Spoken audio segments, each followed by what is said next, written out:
আমার প্রিয় বাচ্চারা, ইতিহাস দেশের হোক বা বিদেশের, সেটাই সম্পত্তি হয় যার গোড়ায় আমাদের অস্তিত্ব লুকিয়ে আছে, আমাদের আজ লুকিয়ে আছে। তার সম্মান আমাদের ততটাই করা উচিত যতটা সম্মান আমরা আমাদের ইচ্ছের প্রতি করি। যদি এরকম না হয় তাহলে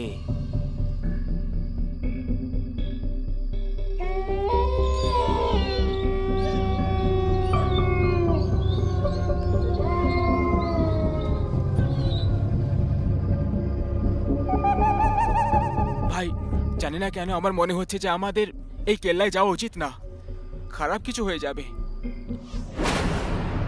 আরে ওই ভিতু, তুইও তো তিন পত্তি খেলার সময় শর্ত লাগিয়েছিলি যে তুই জিতলে আমাদের দুজনকে মাঝ রাতেই কেল্লায় মদ খাওয়াবি। এখন জিতে গেছিস তো পার্টি দিতে তোর ফেটে যাচ্ছে। আরে ভাই, পার্টি দিতে মানা করছি না আমি, এই কেল্লায় যেতে মানা করছি। আমার কথা শোন, আমরা এই গাড়িতে বসে খেয়ে নি। শোন, যদি তোর এতটাই ভয় লাগছে তাহলে তুই এখানেই দাঁড়িয়ে থাক, না হলে বাড়ি ফিরে যা। আমরা ভেতরে যাচ্ছি, চল। আরে ভাই, তোরা দুজনও না এক নম্বরের জেদি। তোদের থেকে আলাদা থেকে আমি কি টিম পারবো? এই না হলে কথা, চলায়। অমিতের ষষ্ঠ ইন্দ্রিয় ওকে সঠিক সংকেত দিয়ে দিয়েছিল, কিন্তু কথায় বলে না, যখন মৃত্যু আসার হয় তখন মানুষ চাইলে যতই চেষ্টা করুক 1 ইঞ্চিও দূরে থাকতে পারে না। আর ওরা তিনজন তার দিকে এগিয়ে গেল। কি দারুণ কেল্লা বাইরে! এটা দেখে তো প্রথমবার সরকারকে প্রণাম করার ইচ্ছে করছে। হ্যাঁ, কি মেনটেন করেছে ভাই, একটুও কোথাও নোংরা নেই। এখানে নোংরামি করা একেবারে নিষেধ। এখানে নোংরা করলে অভিশাপ দেওয়া হবে। তাহলে এটাই পরিষ্কারের আসল কারণ। কোনো ব্যাপার না, আমার কাছে কয়েকটা পলিব্যাগস আছে, আমরা আমাদের কোণা তাতে রেখে দেব। আরে ও, আমরা এখানে মজা করতে এসেছি, আর মজা ভদ্র হয়ে করা যায় না। যেটা হওয়ার সেটা হবেই। বাকি সরকারি চাকর আসবে সকালে, পরিষ্কার করে দেবে। চলো এবার মজা করা যাক। জীবনে একটা কথা কখনো ভুলবে না বাচ্চারা, যদি তুমি দেশকে স্বচ্ছ রাখতে চাও তাহলে তাতে শুধু সরকারেরই নয়, বরং দেশের প্রত্যেকটা নাগরিকের ভাগিদারি থাকে। যে নাগরিক এই ভাগিদারি থেকে বেঁচে পালায় তার দরকার না তো দেশের থাকে, না পৃথিবীর, আর না টুনাগড়ের কেল্লার। চিয়ার্স! হ্যাঁ রে ঢ্যামনা, চল এবার তুই ফেল তোর বোতল। না ভাই, তোরা দেখলে না বোর্ডে কি লেখা আছে? এখানে নোংরা ফেলা একেবারে নিষেধ। আমরা নোংরা ফেলবো না। আরে ভিতু একেবারে ভয় পায় কি এসে ধরে না ফেলে। ভিতু, এই আমি ভিতু নয় বুঝলি, কিন্তু ওই বোর্ড। আরে ঠিক আছে, এখন বোঝাতে হবে না, তুই ভিতু এটাই সত্যি। আমি ভিতু নই। তোরা দুজন বোতল ছুঁড়েছিলি তো, এই দেখ এবার আমি কি করি। আমি এইসব করতে পারি। এই দেখ, আরো দেখ, এইটা দেখ। ও অহংকারী মানুষ, তুই আর তোর বন্ধুরা মিলে এই কেল্লার নিয়মটাকে ভঙ্গ করেছিস। এখানে প্রত্যেক জায়গায় লেখা আছে যেখানে নোংরা ফেলা নিষেধ, তাহলে কেন করলি? এটা কি হচ্ছে ভাই? আর এই মূর্তি কথা কি করে বলছে? আর এটা চলছে কি করে? আরে আমি তো কিছুই বুঝতে পারছি না। কিন্তু আমি সব কিছু বুঝতে পেরে গেছি। টুনাগড়ের কেল্লায় নোংরা ফেলার জন্য তোমাদের সবাইকে মৃত্যুর শাস্তি শোনানো হচ্ছে।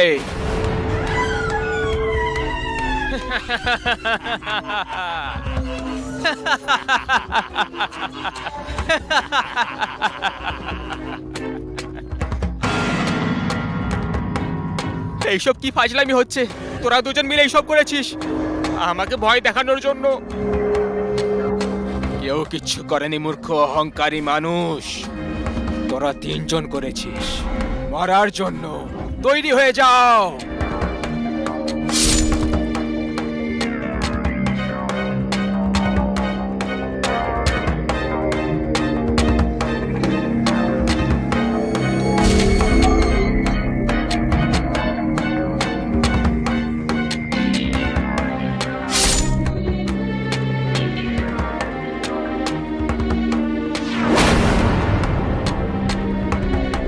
না না, আমাকে মৃত্যুর দণ্ড দিও না।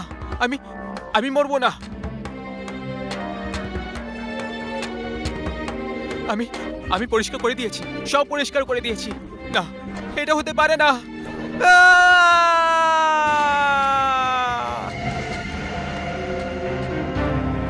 তাই আজকের পরে কোনো কেল্লায় গিয়ে নোংরা ফেলার আগে এটা ভেবে নিও, যদি ওই কেল্লা টুনাগড়ের মতো পরিষ্কারকে পছন্দ করে তাহলে তুমিও মৃত্যুর শিকার হতে পারবে।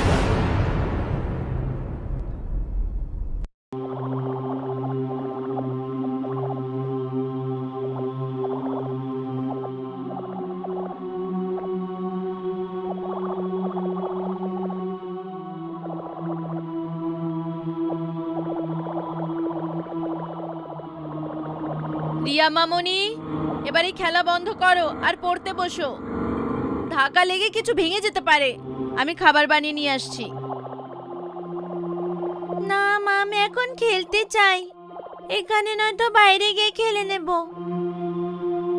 আমি বললাম না, এখন আর খেলা নয়, চলো পড়তে বসো। না, আমি এখন খেলতে চাই তো খেলতে চাই। অনেক জেদি হয়ে গেছো তুমি রিয়া। ঠিক আছে যাও, কিন্তু একটা শর্তে। প্রথম, যে তুমি ঘর থেকে দূরে যাবে না।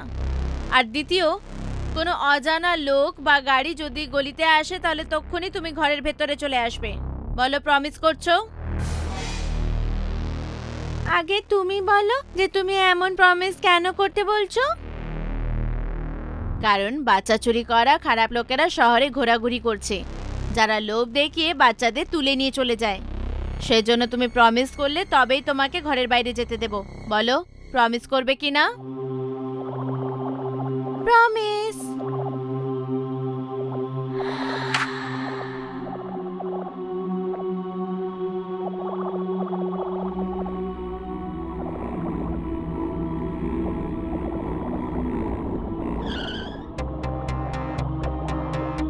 কালো ভ্যান?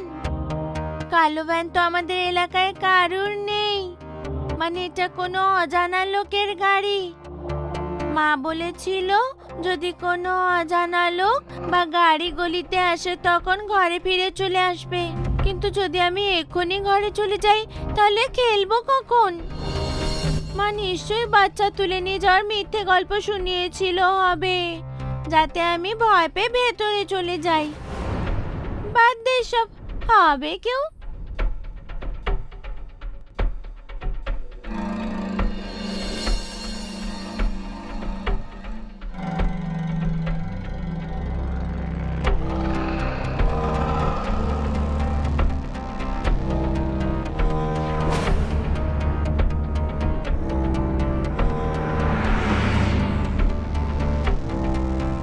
কি মনে হয় তোর, কত পাওয়া যাবে এই মেয়েটার বদলে? আমি 10-12 বছরের মেয়ে, 2 লক্ষ তো নিশ্চয়ই পেয়ে যাব। মুন্না, কতদিন আর এই 2-3 লক্ষের পেছনে পড়ে থাকবো? এবার একটু অন্য কিছু করা যাক। একে বেশ্যালয় বেচার বদলে একে কোনো খারাপ ডাক্তারকে বেচে দিই। কিডনি, চোখ, কান, লিভার মিলিয়ে অন্তত 10 লক্ষ তো সহজেই পাওয়া যায়। তুই কি করে জানলি? গত মাসে জেলে খোঁড়া গ্যাংয়ের লোককে মনে আছে? আব্দুল, সেই বলেছিল। কিন্তু খারাপ ডাক্তারকে কোথায় খুঁজবো? তার সাথেই কথা বলবো, জোগাড় সেট করার জন্য 2 লক্ষ দিয়ে দেব।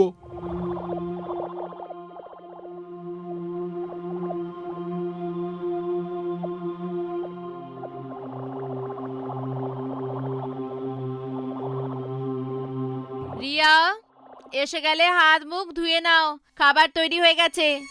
এই মেয়েটাও না, পড়াশোনায় একটু মন নেই, সব সময় খেলা আর খেলা।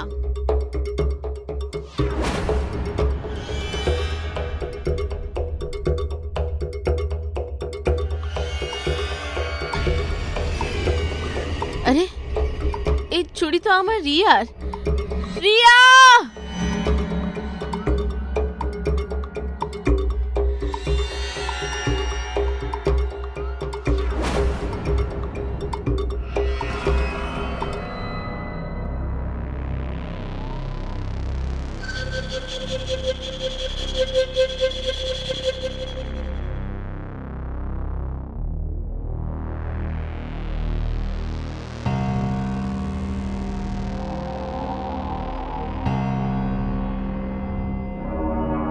গাড়ি থামা, পেটটা হালকা করতে হবে। ঠিক সময় থামালেই তুই। আমারও প্রেশার লাগছে ভাই। এর হাত পা বেঁধে দিই? না থাক, 2-3 ঘন্টার আগে জ্ঞান ফিরবে না।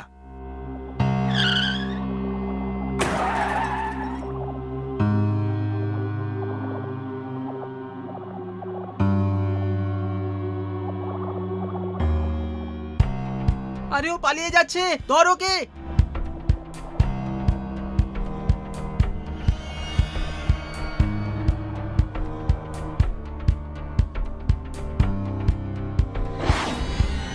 ও কোথায় গেল?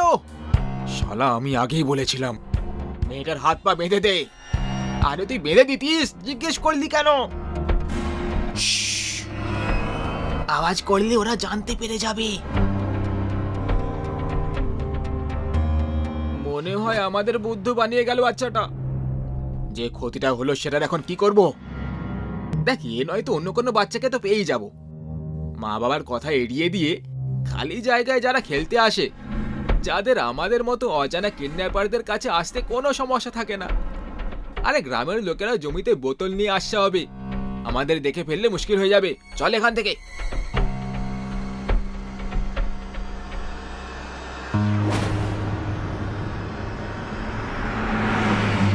তুমি ঠিক আছো? আমি ঠিক আছি, কিন্তু তুমি কে? আমার নাম সোনু। তোমার নাম রিয়া, তাই না? তুমি কি করে জানলে? কারণ তোমার আর আমার মধ্যে একটা পার্থক্য আছে। কেমন পার্থক্য? এটাই যে তুমি কিডন্যাপারদের হাত থেকে জানতু বেঁচেছো, কিন্তু আমি বাঁচতে পারিনি। যারা আমাকে কিডন্যাপ করেছিল ওরা আমাকে অজ্ঞানের ওষুধ একটু বেশি শুকিয়ে দিয়েছিল, আর তাই আমি মরে গেছিলাম। পাগল নাকি? যদি তুমি মরে গেছো তাহলে আমার সামনে কি করে আছো? আমি জানি যারা মরে যায় তারা জীবন্ত লোকের সাথে দেখা করতে পারে না। যারা মুক্তি পায় না সেই মৃতরা সামনে থেকে দেখা দেয়। আচ্ছা, তোমাকে কোথা থেকে কিডন্যাপ করেছিল? একটা নির্জন সড়ক থেকে, রাতের বেলায়। মা আমাকে বাড়ি থেকে দূরে সাইকেল চালাতে মানা করেছিল, কিন্তু আমি শুনিনি। আমি সাইকেল চালাতে চালাতে দূরে চলে গেছিলাম।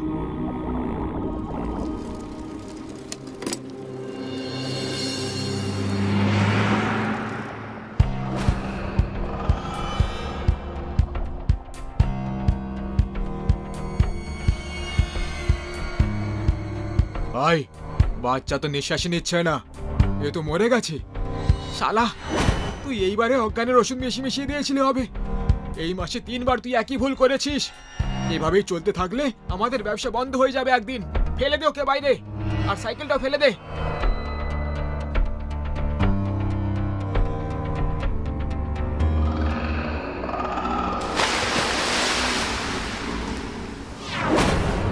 এই জায়গাতেই বদ্ধ আছি আমি, আর ওখানে আমার সাইকেল আছে।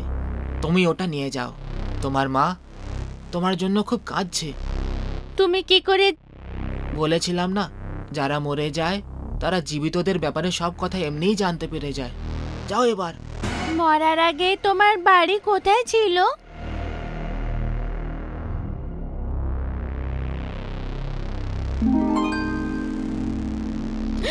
কোথায় চলে গেল আমার মেয়ে?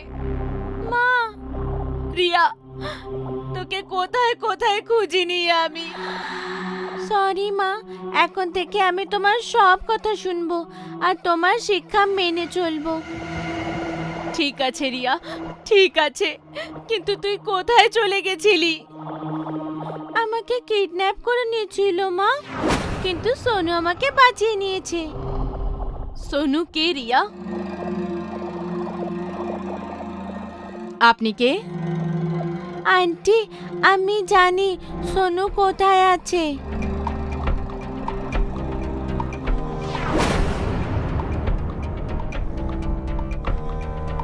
মনকে শক্ত করো সুনিতা। সোনু, আমি তোমার কথা এড়িয়ে দিয়েছিলাম মা, আর এটা সেটারই শাস্তি যে আমি এত ভালো মায়ের থেকে আলাদা হয়ে গেলাম। কিন্তু আমি কথা দিচ্ছি, পরের জন্মে কখনো মায়ের কথা এড়াবো না।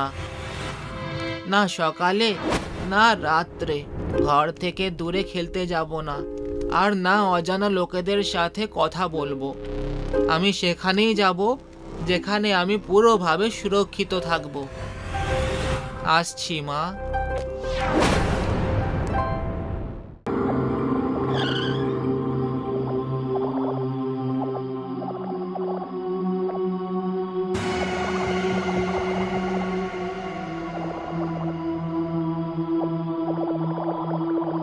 হ্যাঁ গো, শুনছো? বিজয়ের শরীর এখন কেমন আছে? ওর জ্বরটা কি একটু কমলো নাকি? বিজয়ের বাবা, ওর জ্বর কিছুতেই কমছে না। সারা শরীর জ্বরে পুড়ে যাচ্ছে। বৌমা, তুমি বিজয়কে সময় মতো খাবার আর ওষুধ দিয়েছিলে তো? হ্যাঁ বাবা, আমি ঠিক সময়ে খাবার আর ওষুধ দুটোই দিয়ে দিয়েছিলাম। বিয়ের আগে তো ওর সবই ঠিক ছিল, কিন্তু বিয়ের পরেই কে জানে কি হলো আমার ছেলের।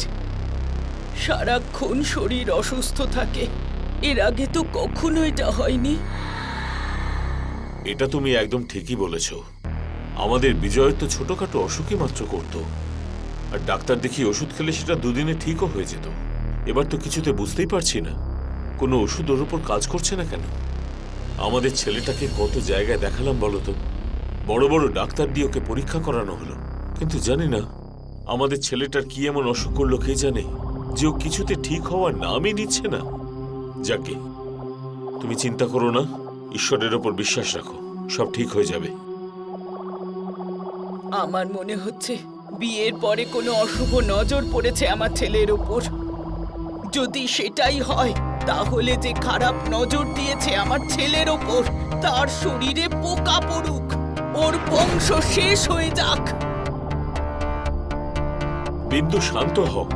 এইভাবে রাগ করলে তোমার শরীরটা খারাপ হবে। তোমার বিপি অলরেডি বেড়ে আছে। আমার বিপি বাড়ুক বা কমুক, আমার কোনো চিন্তা নেই। আমার শুধু আমার ছেলের চিন্তা। তুমি একটা কাজ করো, গুরুদেবকে ফোন করে এখানে ডাকো। উনি আমার ছেলেকে ঠিক করতে পারবেন।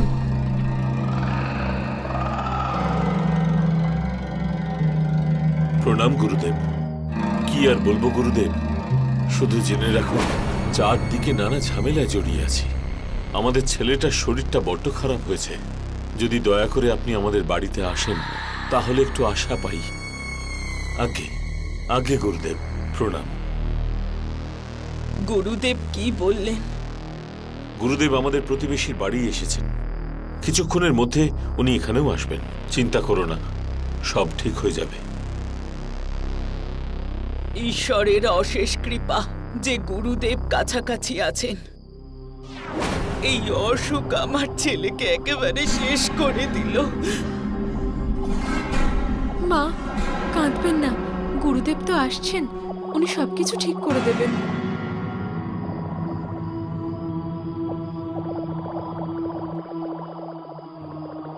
অলোক নিরঞ্জন, জয় মা কালী কঙ্কালী, তোর কথা যাবে না খালি। অলোক নিরঞ্জন। গুরুদেব, আমার ছেলেকে দেখুন না, কি হয়েছে ওর কে জানে। গুরুদেব, আমি যেদিন থেকে আমার ছেলের বিয়ে দিয়েছি, সেদিন থেকে ওর শরীর খুব খারাপ। আমরা সব কিছু করেছি, কিন্তু আমার ছেলে সুস্থ হচ্ছে না। আর ভয় নেই, আমি চলে এসেছি। ও একেবারেই ঠিক হয়ে যাবে। অলোক নিরঞ্জন, জয় মা কালী কঙ্কালী, তোর কথা যাবে না খালি। অলোক নিরঞ্জন, অলোক নিরঞ্জন, জয় মা কালী কঙ্কালী, তোর কথা যাবে না খালি। অসুখের কারণ আর নিবারণ দুটোই পেয়ে গেছি। কারণটা কি গুরুদেব? কারণ তোমার বৌমার মাঙ্গলিক হওয়া। এখন যদি তোমার ছেলেকে একেবারে সুস্থ করতে হয়, তাহলে তোমার বৌমার বিয়ে বটগাছের সাথে দিতে হবে। গুরুদেব, আমি আমার স্বামীর প্রাণ বাঁচানোর জন্য আপনি যা যা বলবেন সব করতে রাজি আছি। ওম মঙ্গলম মঙ্গলম স্বাহা, ওম মঙ্গলম মঙ্গলম স্বাহা। বিয়ে সম্পন্ন হলো। গুরুদেব, এখন আমাদের ছেলে একদম ঠিক হয়ে যাবে তো? অলোক নিরঞ্জন, জয় মা কালী কঙ্কালী, তোর কথা যাবে না খালি। মায়ের কৃপায় তোমাদের সন্তান একেবারেই ঠিক হয়ে গেছে। ওই দেখো। মা, বাবা, দেখো, আমি একেবারে ঠিক হয়ে গেছি, আমি ঠিক হয়ে গেছি। বিজয়, যা বাবা, গুরুদেবের কাছে আশীর্বাদ নে। প্রণাম গুরুদেব। গুরুদেব, আপনাকে অনেক অনেক ধন্যবাদ। আপনি আমাকে নতুন জীবন দিয়েছেন। যদি আপনি না থাকতেন তাহলে আমি কখনোই ঠিক হতে পারতাম না। ধন্যবাদ আমাকে নয়, তোমার স্ত্রীকে দাও বাবা, যে কোনো প্রশ্ন না করেই বটগাছকে বিয়ে করতে রাজি হয়ে যায় শুধুমাত্র তোমার জন্য। তোমার ভাগ্যে মাঙ্গলিকের সাথে বিয়ে লেখা ছিল, কিন্তু ওর ভাগ্যে সর্বদা সুখী লেখা ছিল। ওর ভাগ্যের জন্যই তুমি বেঁচেছ।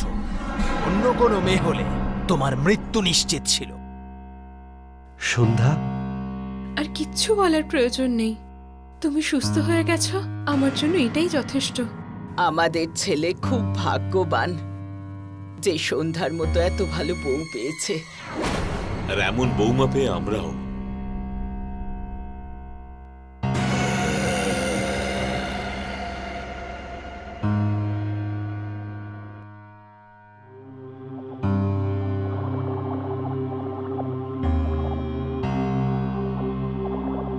আমাদের বিয়ে হয়ে গেছে প্রায় 1 মাস হয়ে গেছে। এখন এই ঘুমটার কি প্রয়োজন? মানছি আমাদের বিয়ে হয়েছে 1 মাস হয়ে গেছে, কিন্তু এটা ভুলে যেও না যে আমরা এখনো পর্যন্ত এক হইনি। কোনো ব্যাপার নয়, আজ আমরা এক হয়ে যাই।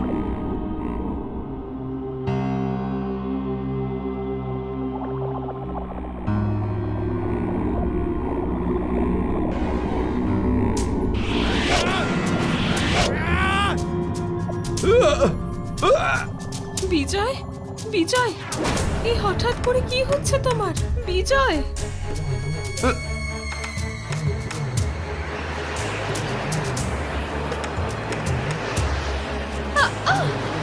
বিজয়, বাঁচাও, আমাকে বাঁচাও।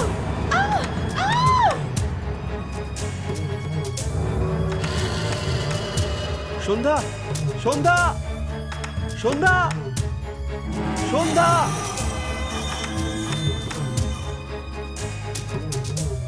হ্যালো, হ্যালো গুরুদেব, যত তাড়াতাড়ি সম্ভব আমার বাড়ি চলে আসুন।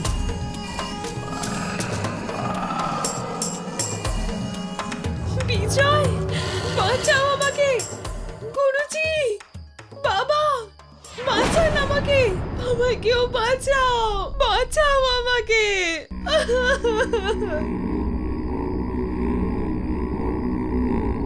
বৌমা, বিন্দু দেখো আমাদের বৌমাকে।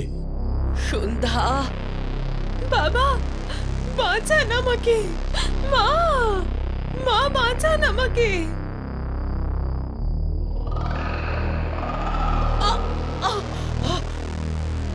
শুনছো? কিছু একটা করো, নয়তো আমাদের বৌমার সাথে অনর্থ ঘটবে। আমি কিছু করছি, করছি কিছু।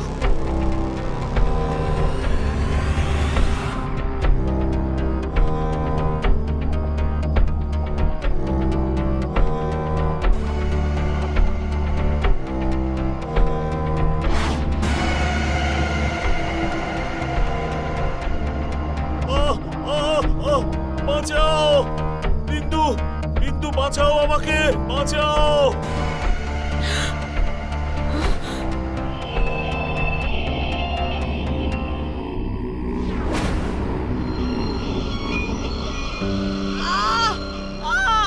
বাঁচাও, বাঁচাও বিন্দু।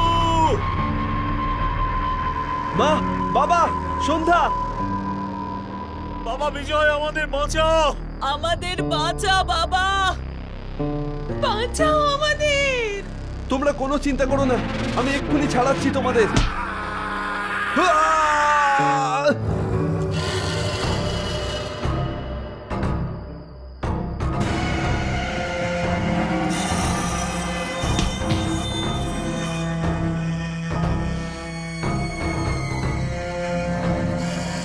মা, বাবা। অলোক নিরঞ্জন, জয় মা কালী কঙ্কালী, তোর কথা যাবে না খালি। অলোক নিরঞ্জন।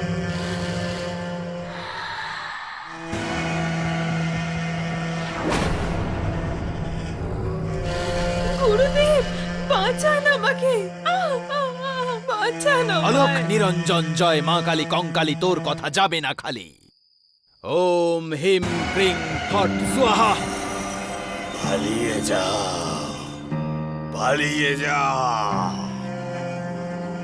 সামনে এসো, এসো সামনে।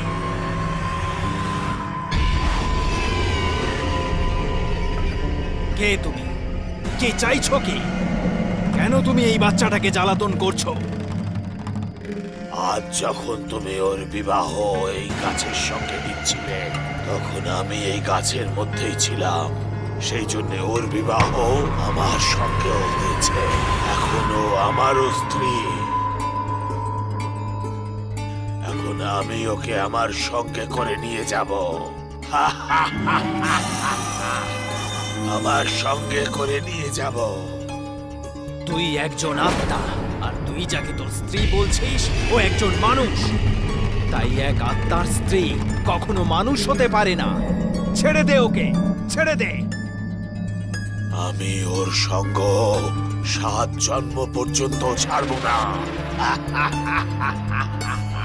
আলোক নিরঞ্জন জয় মা কালী কঙ্কালী, তোর কথা যায় না খালি। ওম হিং ক্রিং ফট ফট স্বাহা।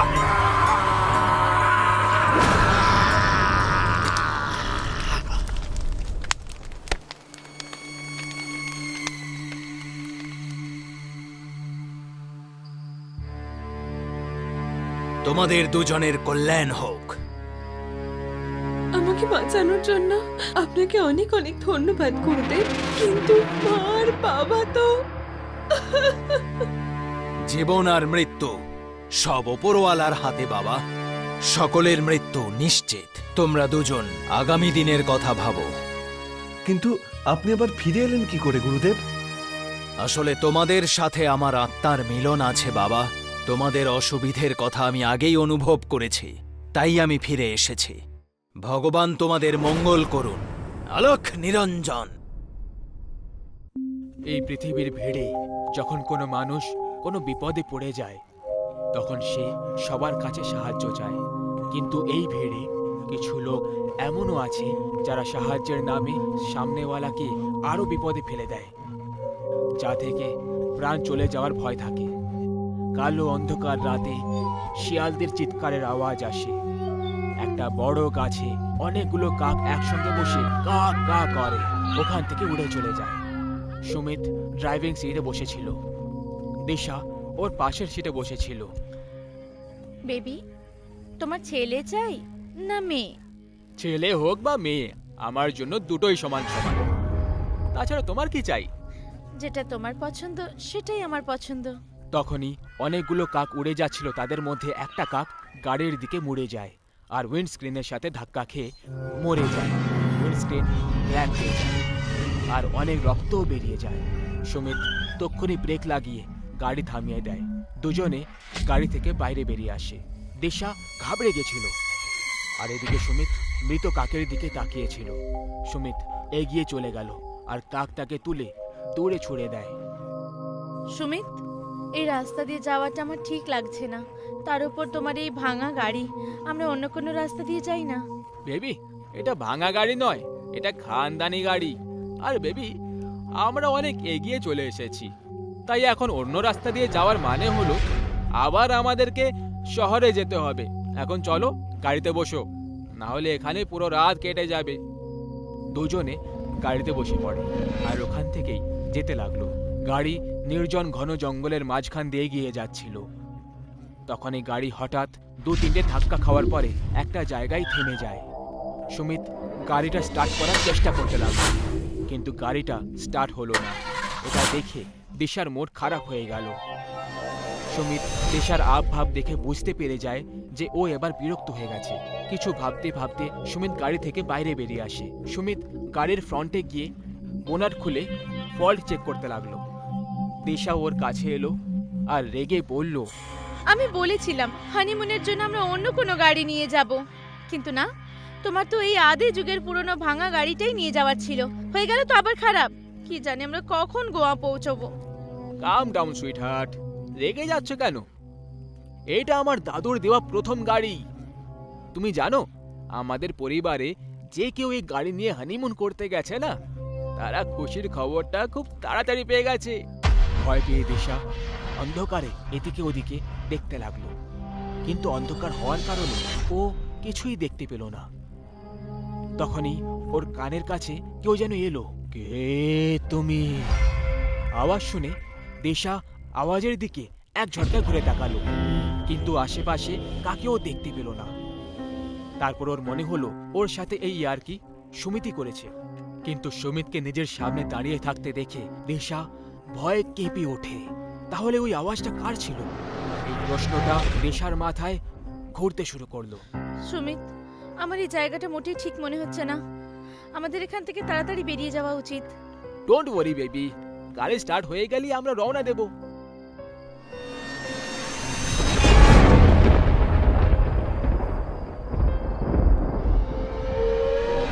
দিশা, কি হলো? ডাইনি, তোমার তোমার পেছনে। সুমিত মোবাইলের লাইট অন করে দেখে, তখন ওর পেছনে একটা বুড়ি মহিলাকে দেখতে পায়। ক্রমাগত বিদ্যুৎ চমকাচ্ছে। দিশার এখন একটু অদ্ভুত মনে হচ্ছিল। দিশা এ কোনো ডাইনি নয়, একজন বৃদ্ধ মহিলা। শোনো ঠাম্মা, আমাদের গাড়ি খারাপ হয়ে গেছে। আমরা আজ রাত এখানে আশেপাশে কোথাও কি থাকার জায়গা পেতে পারি? সুমিত, আমাদের এভাবে অজানা লোকেদের কাছে সাহায্য চাওয়া উচিত নয়। তার উপর ওনাকে দেখতে ঠাম্মা কম, ডাইনি বেশি মনে হচ্ছে আমার।